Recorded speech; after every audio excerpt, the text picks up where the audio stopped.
students. Welcome to the lecture series on international business. I am Professor Shoma Sengupta, Kamla Nehru College, University of Delhi. This is another lecture and it is on instruments of trade control, and this is part 4. In this lecture, we will discuss the different non-tariff barriers. We have discussed one of them in the previous lecture, that is restrictions. Others are direct price influences, quantity control, exchange control, fiscal barriers, administrative and technical barriers, and state trading. So, we will discuss each one of them one by one. So, the first one we have already discussed, that is restrictions. Now, the second one is direct price influences. Now, direct price influences are generally in the form of subsidies. Now, you must be aware of subsidies which is majorly given by the government on agricultural product, and that reduces the cost of production of different agricultural product and make the product competitive in the market. So, subsidies are the direct payments made by the government to domestic producers.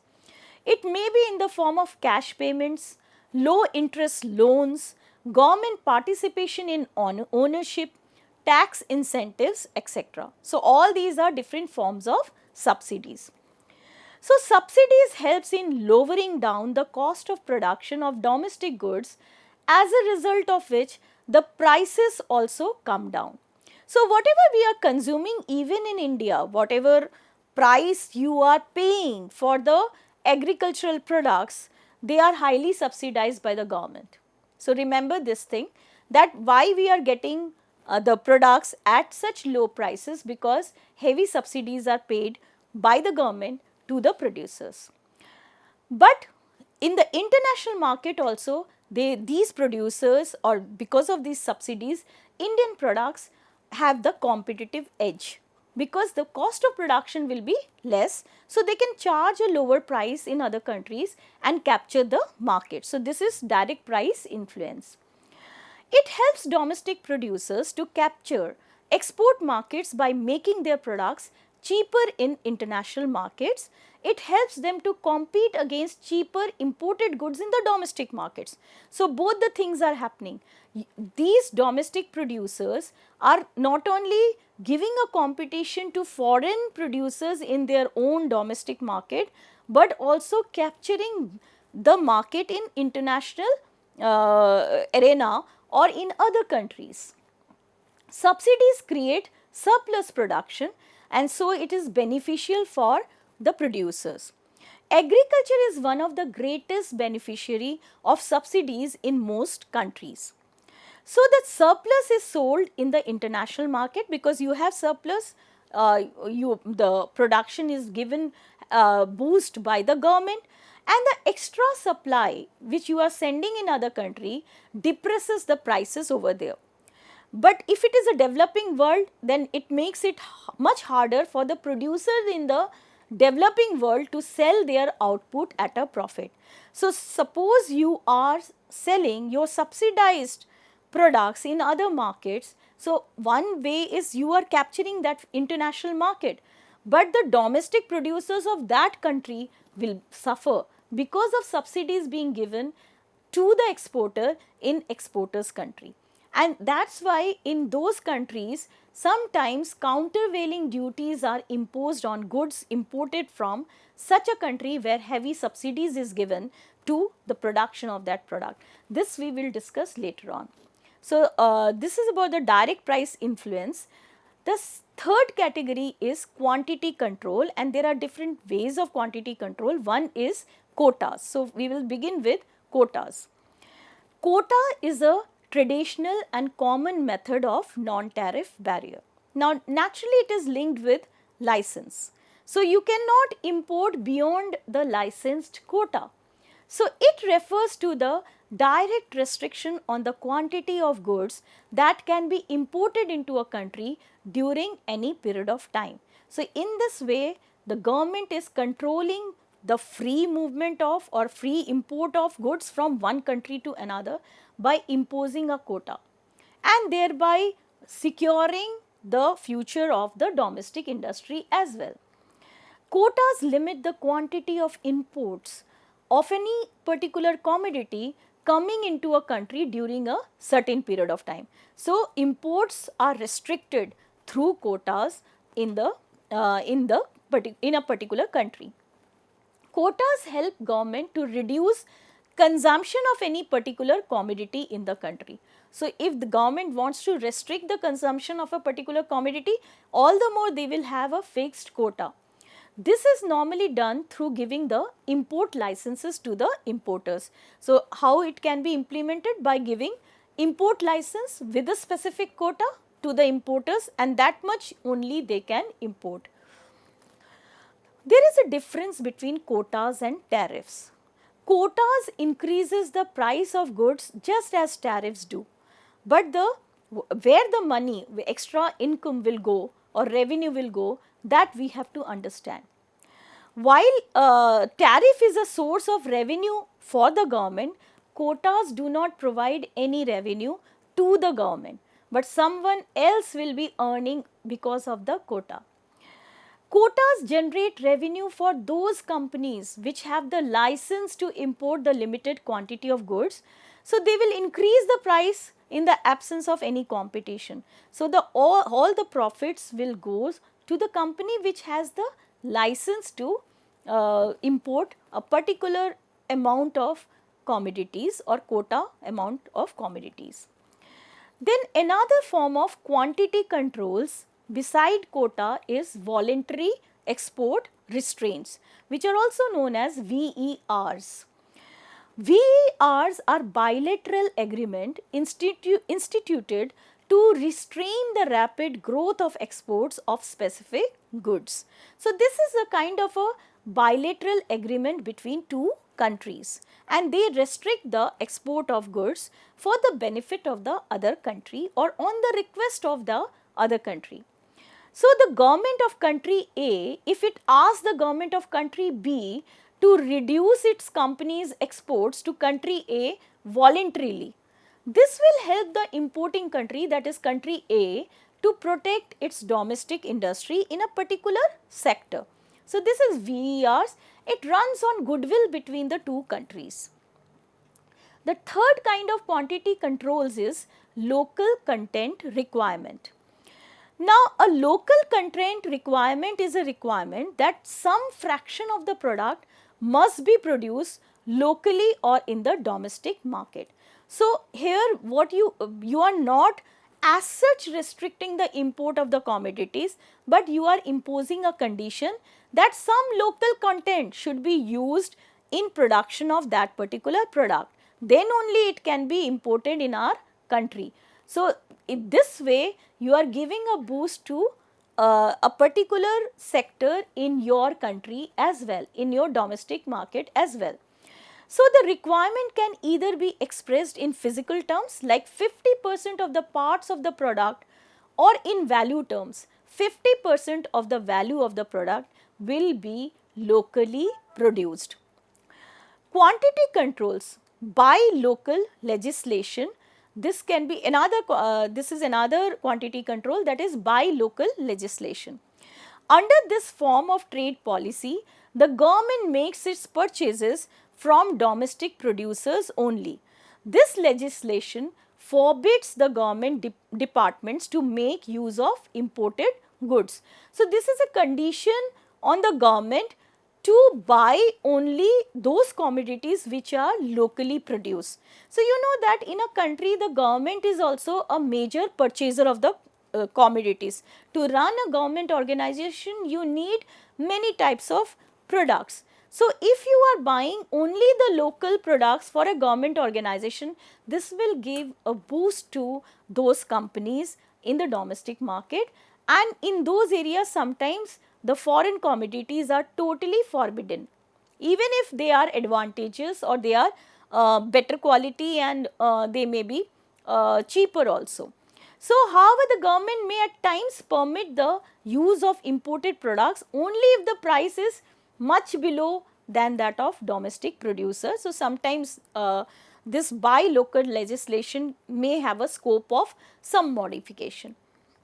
This instrument is widely used by developing countries to develop and broaden their manufacturing base. Now, another major type of non-tariff barrier after quantity control is the exchange control. And exchange control can also take many forms. So, the first form is exchange restriction. Government restricts the supply of foreign currency to the importers. So, all the trading in foreign exchange is centralized with the government or its central bank. Like in our country, the central bank is Reserve Bank of India or RBI. So, there will be a restriction on free movement of foreign currency. It will be done only through the central bank. Exchange of national currency for foreign currencies require prior permission of the government. There are different forms of exchange restrictions. One is blocked accounts and second is multiple exchange rates. Let's discuss them. First, the blocked accounts. Government keeps the amounts payable to the foreign countries' firms in their accounts.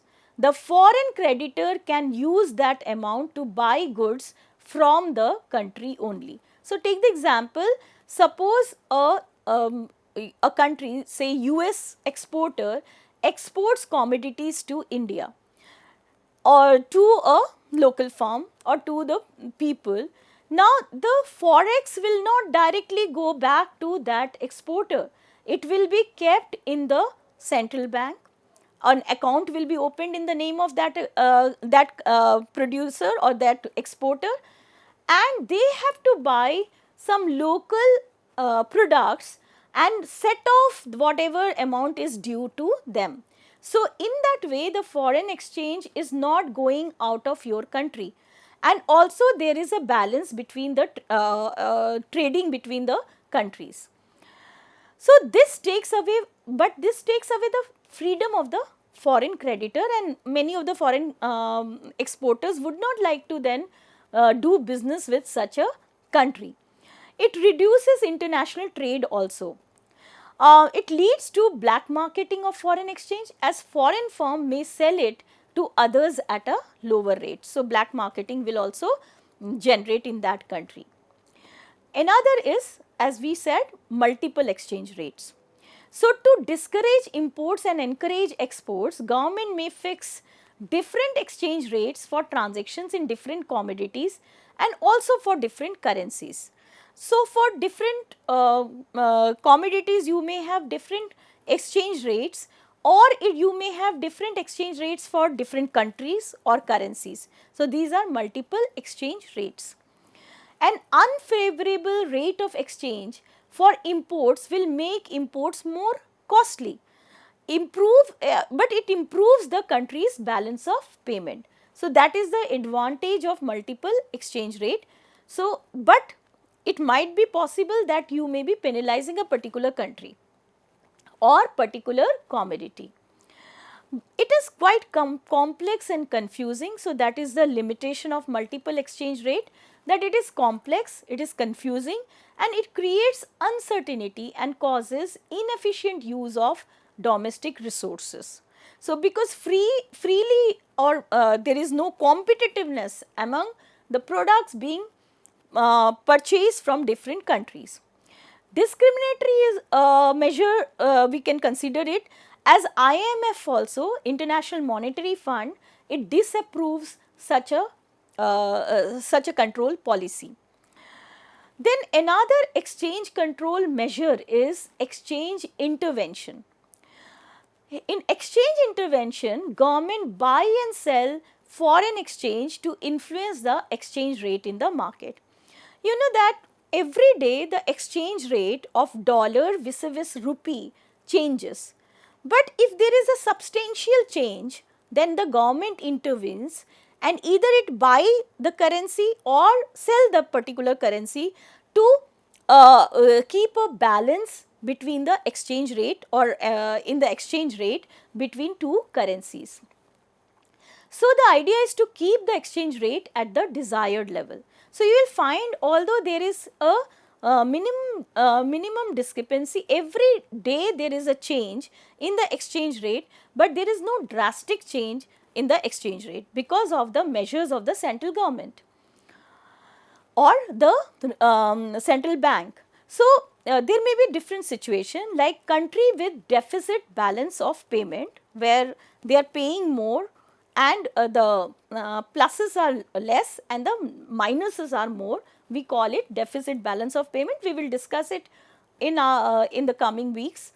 Exchange value of domestic currency falls in such a situation as its supply exceeds its demand. So, domestic currency's value is falling, the foreign currency's value is increasing, and there is a deficit balance of payment situation. In such a situation, the government starts buying the domestic currency to maintain the exchange value. So, when they will start buying the domestic currency, again there will be a new equilibrium will be formed and there will be a balance, and the value of the domestic currency will improve and it will not fall further. So, we call it pegging up, which we will discuss when we will be discussing balance of payment. Then country with surplus balance of payment, in such a situation where your positive side is more than the negative side of the balance of payment, this will result in rise in exchange value of domestic currency. Now, the value of domestic currency is increasing. You will think that it is good for the country, but still we have to maintain a balance, because and so government starts selling the domestic currency to prevent increase in its exchange value. So, this is called pegging down, and it is easier than pegging up, as government can issue domestic currency without any limit, but of course there is a limit which you have to maintain, otherwise there will be devaluation of currency. This may lead to inflation due to excessive money supply. When government starts selling the domestic currency, then there will be more of money supply, and there will be inflation. So, again the government will have to take measures. So, this goes on, this phenomena goes on, and that is why we call it exchange intervention. Another exchange control measure is exchange clearing arrangement. In exchange clearing arrangement, two countries engaged in trade with each other settle their dues through their respective central banks instead of allowing direct payment between buyers and sellers. So, in a previous measure also we have discussed that sometimes direct payment is not allowed, and an account is created in the name of the exporter, and money is exchanged or foreign exchange is exchanged through that central bank of the two countries. So, how it works we will discuss now. So, suppose India and UK enter into exchange clearing arrangement. So, our central bank is Reserve Bank of India, their central bank is Bank of England. RBI will open account in the name of Bank of England. Importers will deposit amount into that account rather than directly paying to the exporter of UK. Exporters will be paid from that account, that is Bank of England account. This is a bilateral settlement of mutual claims, and this maintains a control on the amount of goods that is coming in your country. So, that is a kind of a non-tariff barrier. It is based on the assumption that the import and export between the nations would offset each other, and there will be minimum transfer of foreign exchange to the exporter. It does not restrict international trade, and there is no need to find foreign exchange or maintain forex reserves, because it is done between the central banks of the two countries. But there are certain limitations. One is that economically strong country may use this system to exploit the weaker country by blocking the latter's funds. So, there is a limitation. Also, it replaces multilateral trade with bilateral trade. We are talking only about two countries, but we may be trading with many countries. Countries having the bilateral arrangement gain at the cost of other countries which are not parties to such arrangements. Another limitation is such arrangements interfere with the working of foreign exchange markets because you are artificially limiting the flow of foreign exchange from one country to another. Then another category of non-tariff barrier, the fifth category is fiscal barriers. Now, in fiscal barriers, it is used to protect the domestic industry from unduly cheap imports. And this includes measures like anti-dumping duties and countervailing duties. First, we will discuss the anti-dumping duties. What is this dumping? Dumping means selling of goods in a foreign market at a price lower than that charged in the domestic market in order to sell their excess output in a foreign market and dislodge local competition. So, what is happening? In one country, the manufacturer is producing certain commodity in abundance and they are selling the excess output in another country, initially at a very cheaper rate. So, there will be the competition in that other country will be affected because this company is selling, the exporter is selling that product at a very cheap rate in another country. But later on, when the competition dwindles in that country, they will increase the price of the commodity. So, that is a kind of a dumping. They enter into another country with a lower price and later on increases the price of the product, but thereby they are in fact mitigating all kinds of competition in that other country.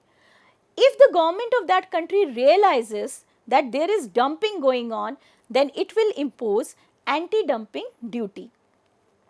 When domestic firm fails to compete or closes down, the dumping firm raises the price and exploit the market in that foreign country. Government imposes anti-dumping duty to save the domestic industry or to counteract dumping by foreign suppliers. Another fiscal barrier is countervailing duties, which is imposed, as we have discussed earlier, that if the goods are heavily subsidized in the exporting country, then what will happen? The price will be lower in the importing country and again the domestic competition will be affected or domestic producers will be affected, and that is why government imposes countervailing duty. How it works? Let us discuss. So, it is countervailing duties are levied when the imported goods are cheaper because the exporting country offers subsidies. So, countervailing duty cancels out the impact of subsidy and domestic goods can compete with the imported goods. So, that is why the country in which the goods is entering and it is from a country where they are heavily subsidized, that other country will impose countervailing duty. The sixth type of non-tariff barrier is administrative and technical regulations. So, first we will discuss the administrative regulations. This administrative regulations makes importing a frustrating experience and thereby restrict imports. You have to fill long complicated forms. There are delays, red tapeism is there in custom clearance. Elaborate and expensive import licensing procedures are there. Complicated procedures for obtaining permit is there. Long delays in clearance of documents are there. Concentration of all imports at one port to create congestion, that can be another administrative restriction. Requirement of submitting samples of the product along with application for import license, all these can be considered as administrative regulations. These measures and procedures involve delay, cost and uncertainty, thereby hampering imports. And we can say that before the liberalization and globalization, India was using this tactic to restrict imports in our country. There were a hell lot of administrative regulations on imports. Another type of technique to restrict the imports is technical regulation. It consists of health and safety regulations, packing and labeling requirements, sanitary regulations, industrial standards, etc. Many of the developed countries are having this kind of technical regulations on products being manufactured and exported from developing countries. They have lots of technical regulations, and because of which those kind of imports they fail to enter into their market. This increases the cost of to the foreign exporters. The condition that the product will be tested and certified only in the importing country is cumbersome and expensive procedure.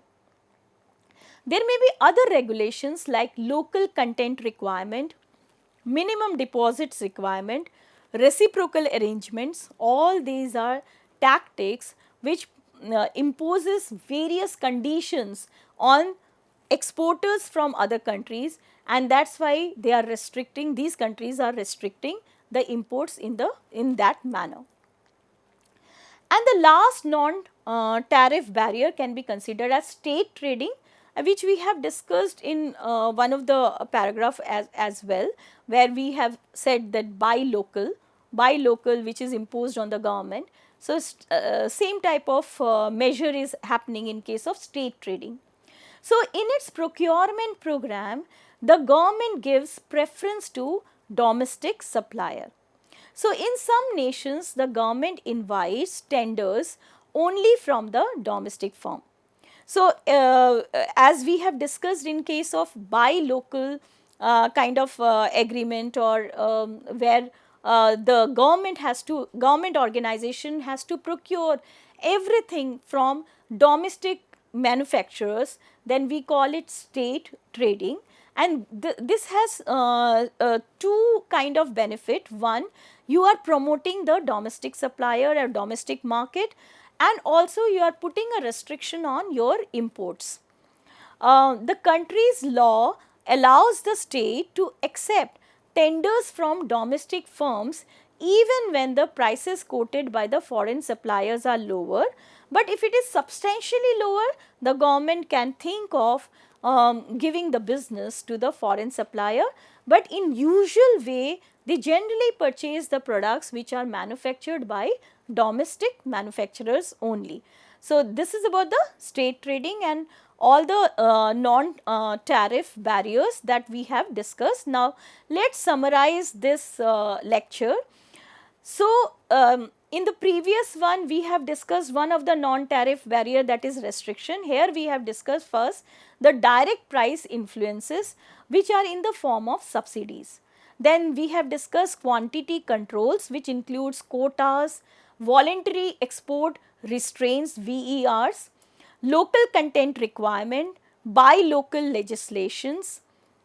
The exchange controls are in the form of exchange restrictions, blocked accounts, multiple exchange rates, exchange intervention, and exchange clearing arrangements. Then we have discussed the fiscal barriers, which includes anti-dumping duties and countervailing duties. We have already also discussed the administrative regulations which makes importing a frustrating experience and thereby restrict the imports. We have also discussed the technical regulations, which includes health and safety regulations, sanitary regulations, packing and labeling requirements, and industrial standards, etc. Finally, we discussed the non-tariff barrier called state trading, whereby the government gives preference to domestic supplier in its procurement programs. So, in this way we have discussed all the instruments of trade control in the form of tariff and non-tariff barriers. These are certain references, the book by C.B. Gupta on international business, Sumati Verma by international business, then Hill and Hurd on international business, and many other books are there. Hope you have understood all the instruments of trade control and enjoyed the lectures. Thank you students, and have a very nice day.